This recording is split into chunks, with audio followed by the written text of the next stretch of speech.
ایک شخص حرکات و سکنات اور کرتب کرتا ہوا ودن 1 منٹ وہ سامنے آتا ہے کیمرے کے، اور ایک اس کا حق خطیب کا چیلا وہ جوتا اتار کے حق خطیب کا اس کو سونگھاتا ہے، اور وہ جوتا سونگ کر وہ بندہ گر جاتا ہے، اور پھر اس کو جوتا سونگھایا جاتا ہے دوبارہ، اور وہ بندہ ٹھیک ہو جاتا ہے۔ اور اس کے بعد وہ چیلا وضاحت کرتا ہے کہ سرکار حق خطیب کا یہ جوتا اولیاء اللہ سے اور پیروں سے، اور اولیاء اللہ کو اور پیروں کو وہ نام نہاد کہتا ہے ان سے، اور وہ جو پیر اور اولیاء اللہ وظائف پڑھتے ہیں، جو کلام اللہ پڑھتے ہیں، جو ذکر اللہ پڑھتے ہیں، ان سے وہ جوتا افضل ہے۔ جوتے کو افضلیت کیسے حاصل ہو سکتی ہے؟ جوتا افضل کیسے ہو سکتا ہے؟ اولیاء اللہ سے۔ آپ کو پتا ہے کہ تمام کا تمام قرآن کے الفاظ ہیں جو کوئی بھی شخص پڑھتا ہے، چاہے وہ پیر نہیں ہے، جو پیر نہیں بھی کہلواتا وہ بھی هو اللہ الذی لا الہ الا هو الحی القیوم الرحمن الرحیم، وہ بھی اللہ کے نام اسماء اللہ لیتا ہے، وہ بھی وظائف پڑھتا ہے، کوئی قرآنی سورت پڑھتا ہے۔ کیا وہ وظائف پڑھنے والا وہ عام مسلمان چاہے وہ پیر نہیں بھی ہے، کیا وظائف ان وظائف سے اس کا جوتا افضل ہو جائے گا؟ مرد مجاہد ہے اقرار الحسن، اس نے نہ صرف اس ناحق خطیب کو ایکسپوز کیا ہے، آپ کا بھی کام ہے، میڈیا کا بھی کام ہے، وہ میڈیا پرسن ہے، اس نے صرف پوری دنیا کو اس کا اصل چہرہ دکھایا ہے۔ السلام علیکم ناظرین، میں ہوں میزبان عثمان اور آپ دیکھ رہے ہیں میرا پنجاب۔ ناظرین، اقرار الحسن اور حق خطیب کا تنازع جو ہے وہ بڑھتا ہی چلا جا رہا ہے۔ اقرار الحسن جو ہے وہ 24 مارچ کو کلر سیدہ جاتے ہیں اور وہاں پہ ایک جلسہ بھی کرتے ہیں، بہت ساری عوام جو ان کے پاس وہاں پہ جمع بھی ہوتی ہے۔ اقرار الحسن نے اپنے ولاگ میں شہریوں سے درخواست کی کہ آپ بھی جو ہیں حق خطیب کے خلاف جو ہیں FIR کروائیں اپنے اپنے شہروں سے۔ اس وقت میرے ساتھ ایک وکیل صاحب موجود ہیں جنہوں نے FIR جو ہے وہ بھی درج کروائی ہے اور یعنی کوئی لیگل نوٹس جو ہے وہ بھی کروایا ہے۔ کیا معاملہ انہوں نے کیا ہے حق خطیب کے خلاف، ان سے بات کریں گے اور ان کی زبانی جاننے کی کوشش کریں گے۔ السلام علیکم سر۔ جی وعلیکم السلام۔ آپ نے جو بات کی ہے حق خطیب اور اقرار الحسن کا کوئی جھگڑا ہے، کوئی تنازع ہے، پہلی تو بات یہ ہے کہ اس کو حق خطیب کہنا غیر موزوں اور غیر مناسب بات ہے۔ آپ ایک جھوٹے اور کذاب کو حق خطیب کیسے کہہ سکتے ہیں؟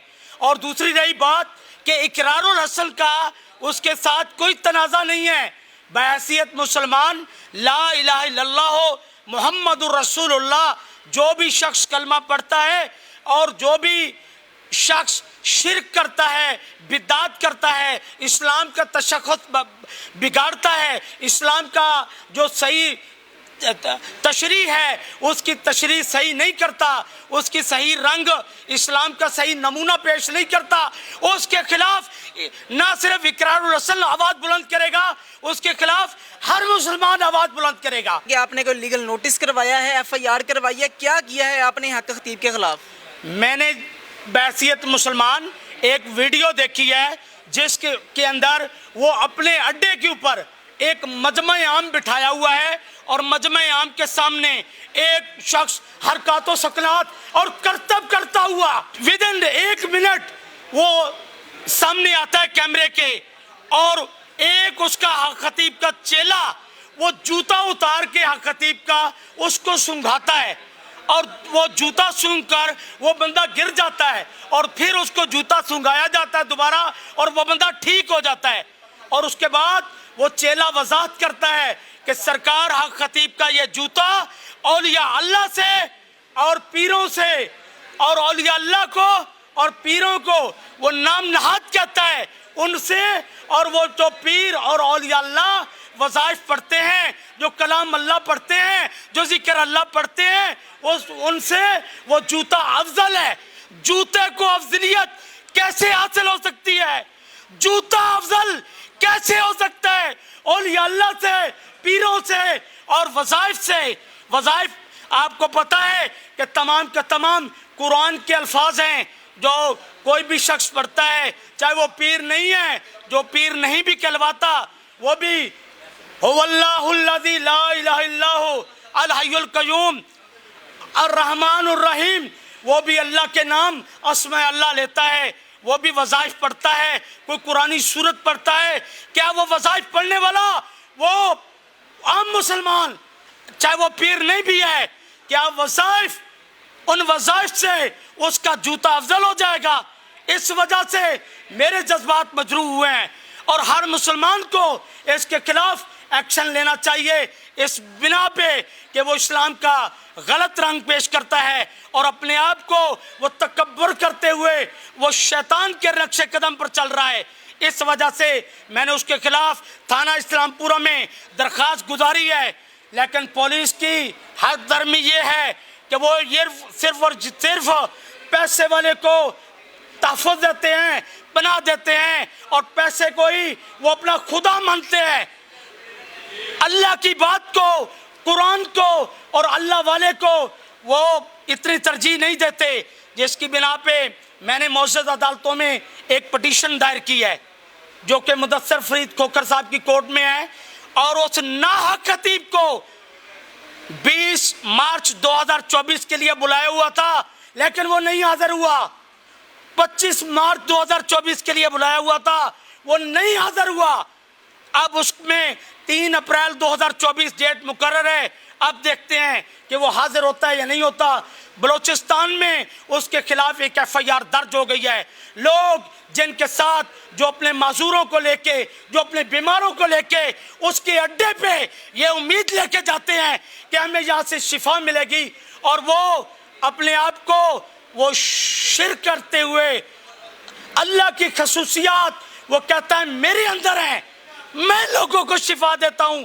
मैं कहता हूं सानिया APS हुआ, उसके माजूर भी हैं, उनको फिर शिफा दे दे।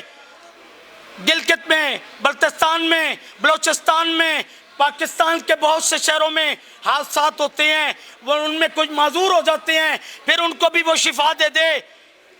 तो शिफा देना मेरे अल्लाह का काम है।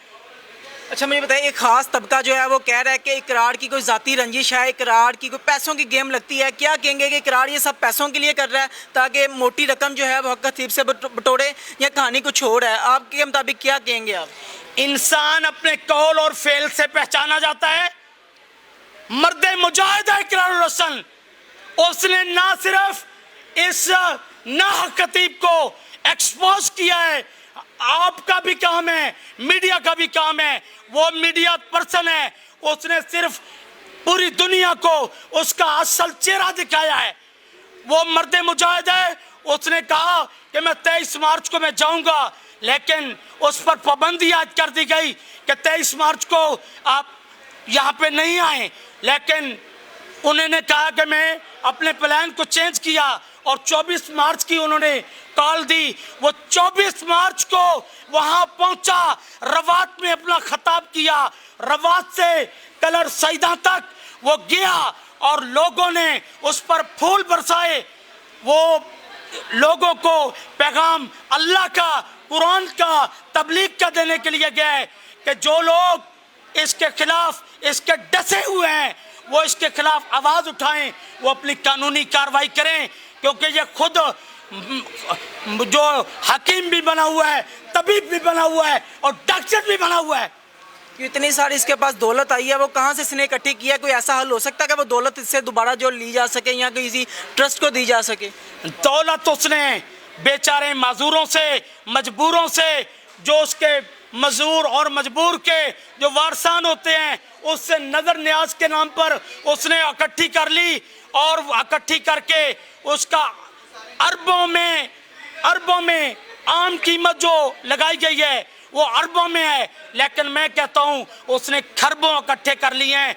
और मैं ये बात कहता चलूं और उसको मैं पैगाम देता चलूं, कारून के पास खजाने थे, कारून के पास खजाने थे, लोग उस पर रश करते थे, लेकिन उसके खजाने भी गर्क हो गए, वो खुद भी गर्क हो गया। ना वो खजानों को बचा सका, ना वो अपने आप को बचा सका, और इसने भी गर्क हो जाना है।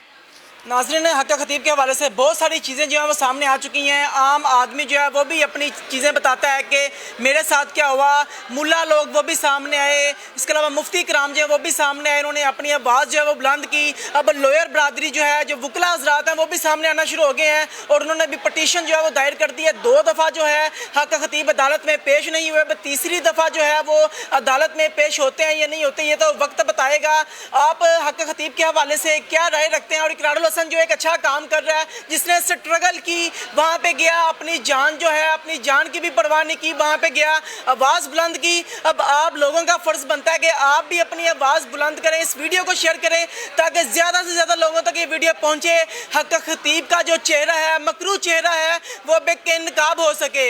आप आखिर में क्या कहेंगे देखने वाली अवाम को, जो कि भली भाली अवाम है, जिनको अभी तक ये नहीं पता कि हक़ खतीब जो है वो क्या करता है? अभी तक उसकी जो करामात हैं, जो कि नज़र का धोखा है, सारा प्लान जो है उनकी तरफ से किया जाता है, लोग उसके धोखे में भी आ रहे हैं। उस अवाम को, भोली भाली अवाम को क्या मैसेज देना चाहेंगे?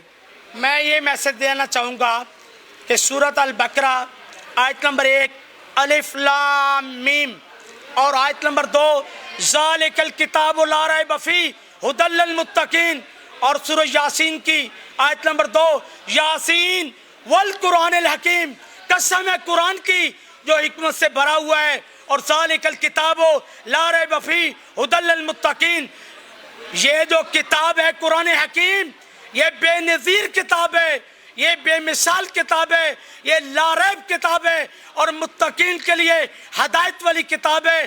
खुदारा कुरान का मुतालिया करे, कुरान शिफा भी है, कुरान जो है रहमत भी है। कुरान से हम मदद लें, ना कि जेली इस ना खतीब की पास जाएं जो शिरक कर रहा है, जो बिदात कर रहा है, जो अकायद गलत अकायद पेश कर रहा है। खुदारा इससे बचें। नाज़रीन, आपने इनकी सारी गुफ्तगू सुनी है। आप अपनी जो कीमती राय है उसका इजहार कमेंट सेक्शन में ज़रूर कीजिएगा। इसी के साथ अपने मेज़बान को इजाज़त दीजिए। देखते रहिए मेरा पंजाब, तब तक के लिए अल्लाह निगहबान।